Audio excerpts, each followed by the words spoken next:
Hallelujah, hallelujah, hallelujah. Hallelujah, hallelujah, hallelujah. Hallelujah, hallelujah. The Lord sent me to bring glad tidings to the poor and to proclaim liberty to captives.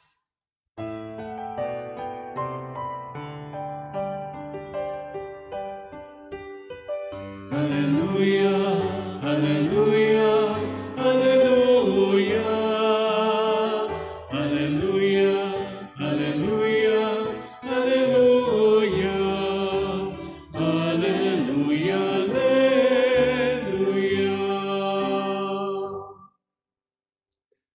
The Lord be with you. And with your spirit. A reading from the Holy Gospel according to Saint Luke. Glory to you, O Lord.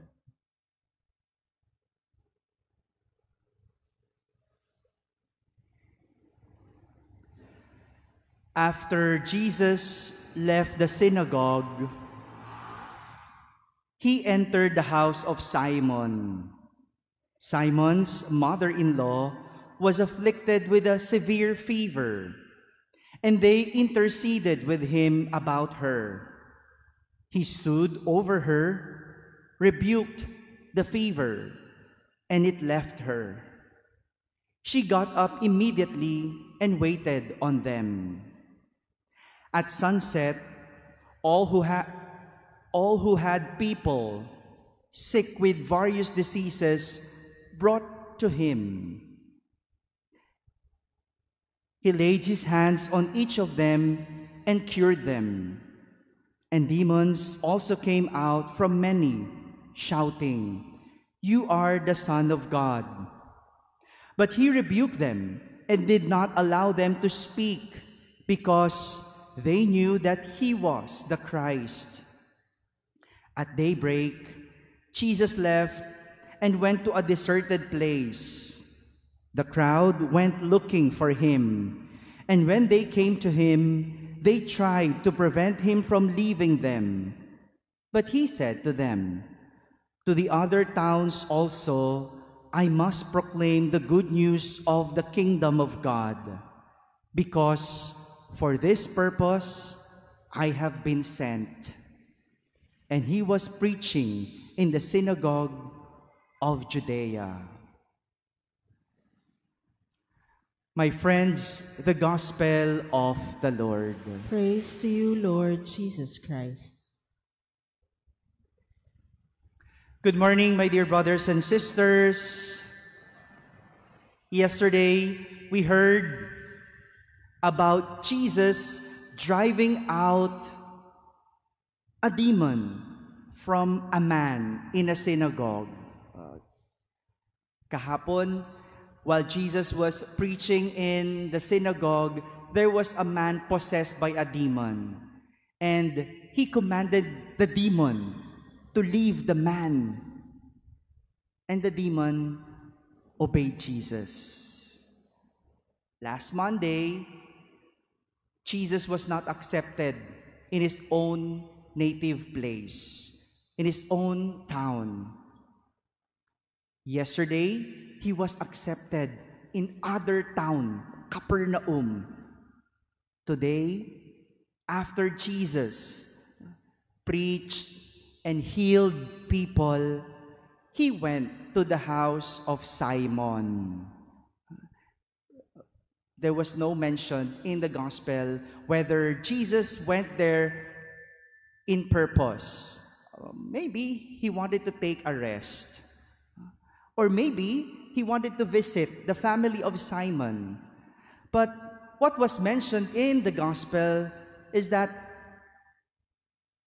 he healed the mother-in-law of Simon.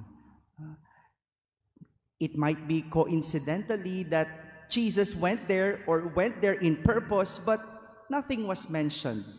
Only he healed the mother-in-law of Simon.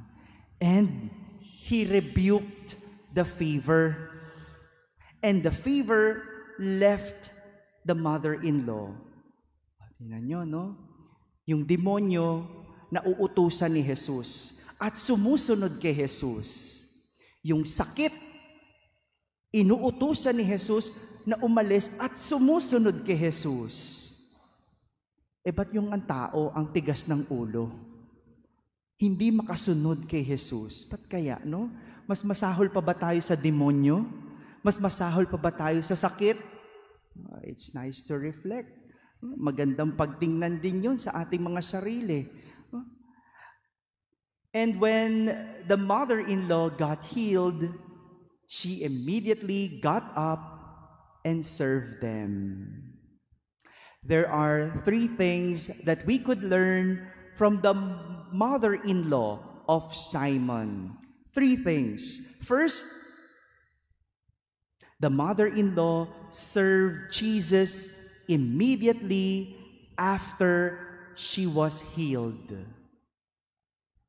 It could be a form of gratitude out of something that is unrepayable.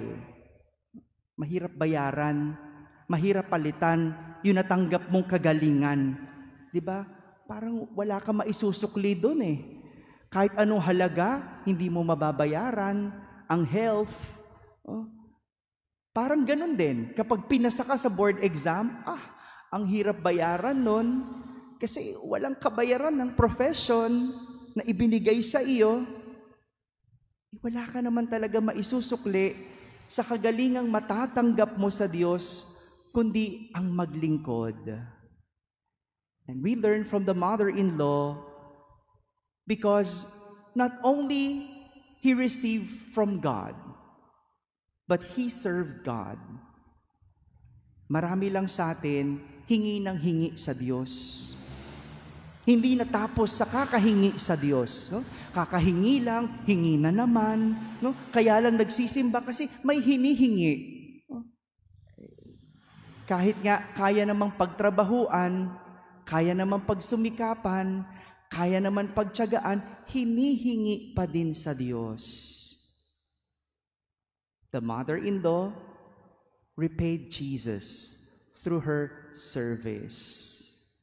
Sa mga nakatanggap dyan, baka naman. Second, she was unnamed. The mother-in-law has no name. Notice that?